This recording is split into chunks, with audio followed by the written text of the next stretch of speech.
आज मैं आपको पितृपक्ष के विषय में विलक्षण जानकारी देने वाली हूँ। साथियों, कैसे हैं आप? मेरा नाम वीना कपिल है। ज्योतिष क्योरी चैनल पर आपका हार्दिक स्वागत करती हूँ। साथियों, सितंबर 2025 के श्राद्ध 8 तारीख से शुरू हो रहे हैं। 8 सितंबर 2025 को आश्विन मास के कृष्ण पक्ष की प्रतिपदा से पहला श्राद्ध शुरू हो रहा है। 9 सितंबर को द्वितीय श्राद्ध है, 10 सितंबर को तृतीय श्राद्ध है और चतुर्थी तिथि का श्राद्ध भी इसी दिन अर्थात 10 सितंबर को ही है। पंचमी तिथि का श्राद्ध 11 सितंबर 2025 को है। षष्ठी तिथि का अर्थात छठा श्राद्ध 12 सितंबर को है। सप्तमी तिथि का श्राद्ध 13 सितंबर को होगा। अष्टमी तिथि का श्राद्ध 14 सितंबर को है। नवमी तिथि का श्राद्ध 15 सितंबर को है और दशमी तिथि का श्राद्ध 16 सितंबर को है। एकादशी तिथि का श्राद्ध 17 सितंबर को होगा और द्वादशी तिथि का श्राद्ध 18 सितंबर को है। त्रयोदशी तिथि का श्राद्ध 19 सितंबर 2025 को है। चतुर्दशी तिथि का श्राद्ध 20 सितंबर को है और सर्व पितृ अमावस्या 21 सितंबर 2025 को है। आइए अब श्राद्ध के विषय में कुछ विशेष जानकारी लेते हैं। साथियों, कुछ लोगों की जिज्ञासा ये जानने की रहती है कि आश्विन मास में आने वाले पितृ पक्ष को कौवों को खीर और पूरी ही क्यों खिलाई जाती है? क्या हमारे पूर्वज कौवे थे? क्षमा चाहूंगी।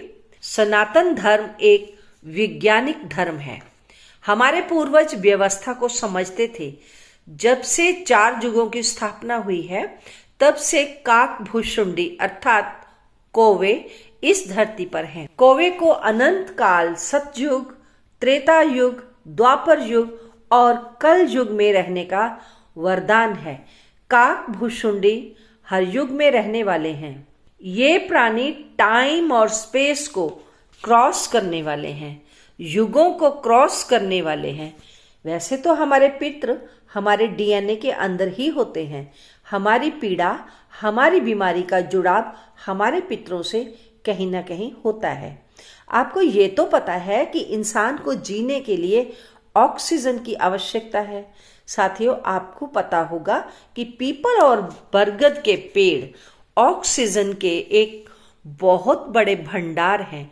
इन्हीं वृक्षों के कारण सबसे अधिक ऑक्सीजन उपलब्ध है। इसीलिए इनका पालन पोषण जितना अधिक करेंगे, उनके करीब हम लोग जितना अधिक समय व्यतीत करेंगे, हमारा स्वास्थ्य उतना ही अच्छा होगा। अब आपको जानकर हैरानी होगी कि पीपल और बरगद के वृक्ष का बीज अपने आप नहीं उगता। इनके उगने की प्रथम प्रक्रिया कौवे के पेट में होती है, क्योंकि जब कौवा पीपल जाम बढ़ के फल खाता है, तब उनके पेट में पाचन प्रक्रिया के दौरान बारीक बीज उस प्रोसेस से गुजरते हैं। फिर उनके मल के रास्ते ये बीज बाहर आते हैं। जो प्रक्रिया कौवे के पेट के अंदर चलती है, वे किसी भी अन्य पक्षी के अंदर नहीं है। इसके अतिरिक्त कौवे की प्रजनन क्रिया भी भादों आश्विन के महीने में ही होती है। हमारे पूर्वजों ने इस चीज को समझा और जाना कि यदि इन दिनों इन्हें पौष्टिक भोजन दिया जाए तो प्रजनन क्रिया के बाद सेहतमंद कौवे का जन्म होगा। फिर ये प्रक्रिया साल दर साल चलती ही रहती है। इसलिए इनका जितना अधिक पालन पोषण किया जाएगा, धरती पर उतने ही अधिक पीपल के पेड़ उगेंगे और उतनी ही अधिक ऑक्सीजन की मात्रा भी बढ़ेगी। इनके भादों आश्विन मास में प्रजनन के दौरान 15 दिन पौष्टिक तत्व सहित खीर पूड़ी के रूप में पोषण मिलता रहेगा। इसलिए आपने देखा कि हर साल वही प्रजनन, वही पौष्टिक तत्व, वही बीज, वही पीपल, वही ऑक्सीजन। है ना कितना सुंदर साइकिल? हमारे सनातन धर्म में जीवों की भलाई के लिए अनेक उपाय हैं। हम सब केवल आश्विन मास के 15 श्राद्ध और 16वां भाद्र पूर्णिमा श्राद्धी दिवस के बारे में ही जानते हैं, जिन्हें भी पितृ दोष है।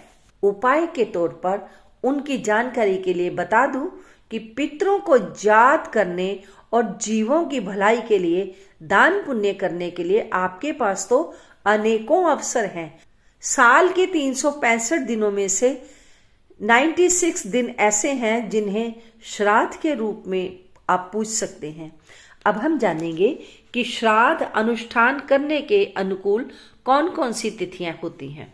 साथियों, 12 तो अमावस्या आती हैं, 12 ही संक्रांतियां हैं, 15 पितृपक्ष के दिन आएंगे, एक भाद्रपद की पूर्णिमा तिथि है अर्थात श्राद्धी पूर्णिमा के नाम से जाना जाता है, 12 वैधृति योग हैं, 12 ही व्यतिपात योग आते हैं, 14 मनवादी तिथियां, जितनी हमारे मनवंतर हैं वो 14 तिथियां, इसी तरह 15 तिथियां हैं पूर्वेंदु, अष्टक तथा अन्वाष्टक दिवस।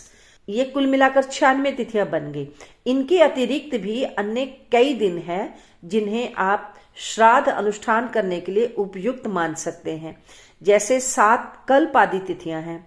भीष्म अष्टमी दिवस है, जिस दिन महीने में जिस किसी की मृत्यु होती है उस महीने की उस तारीख को वार्षिक श्राद्ध किया जाता है। इसके अतिरिक्त बच्चे का जन्म, विवाह आदि शुभ दिन हैं जिन्हें हम लोग वृद्धि श्राद्ध के नाम से जानते हैं। श्राद्ध का अर्थ ही श्रद्धा है।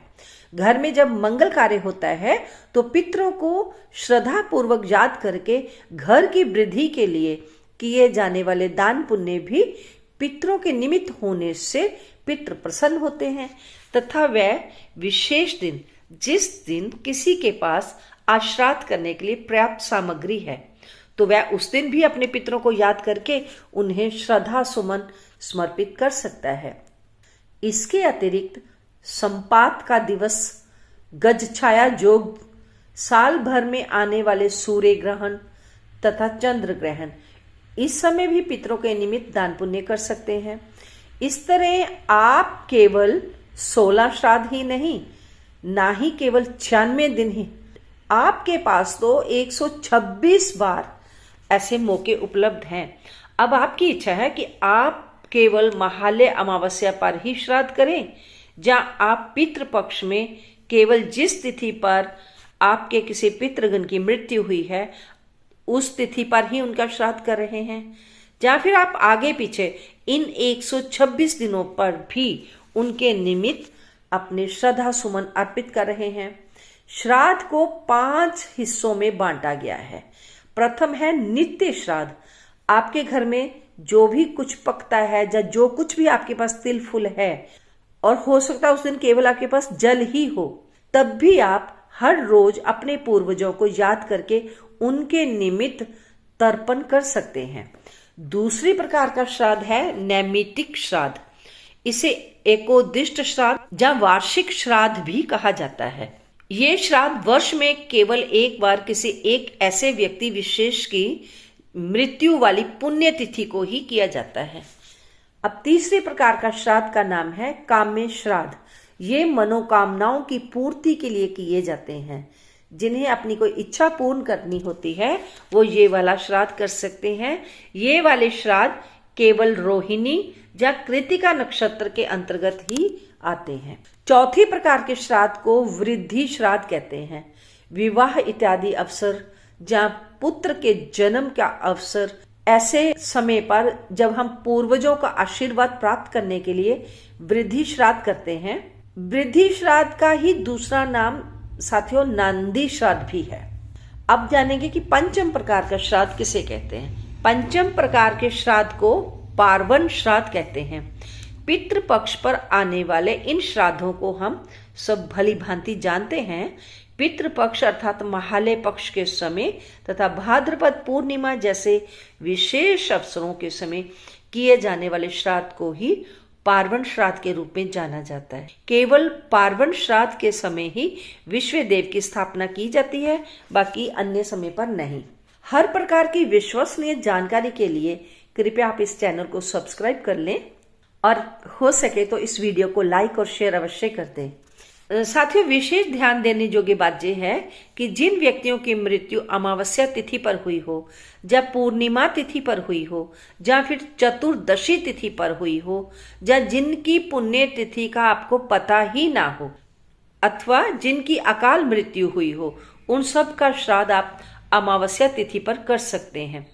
हालांकि भाद्रपद की पूर्णिमा को श्राद्धी पूर्णिमा ही कहा जाता है, लेकिन इस दिन आप दान पुण्य तो कर सकते हैं, किंतु ये तिथि श्राद्धों का हिस्सा नहीं है, अर्थात पितृपक्ष का भाग नहीं है। पितृपक्ष भाद्रपद पूर्णिमा के अगले दिन से ही शुरू होता है। इसके अतिरिक्त प्रतिपदा अर्थात प्रथम श्राद्ध को मातृपक्ष के पितरों के लिए उपयुक्त माना जाता है।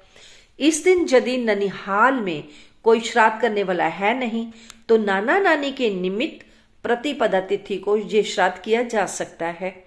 पितृपक्ष के श्राद्ध को कुतुब मुहूर्त या रोहिणी मुहूर्त, जो कि दिन में 12 बजे के आसपास आता है, उस समय ही करना चाहिए। किंतु ये बात जरूर ध्यान में रखें कि अपराह्न काल के समाप्त होने से पूर्व ही श्राद्ध कर्म आप संपन्न कर लें।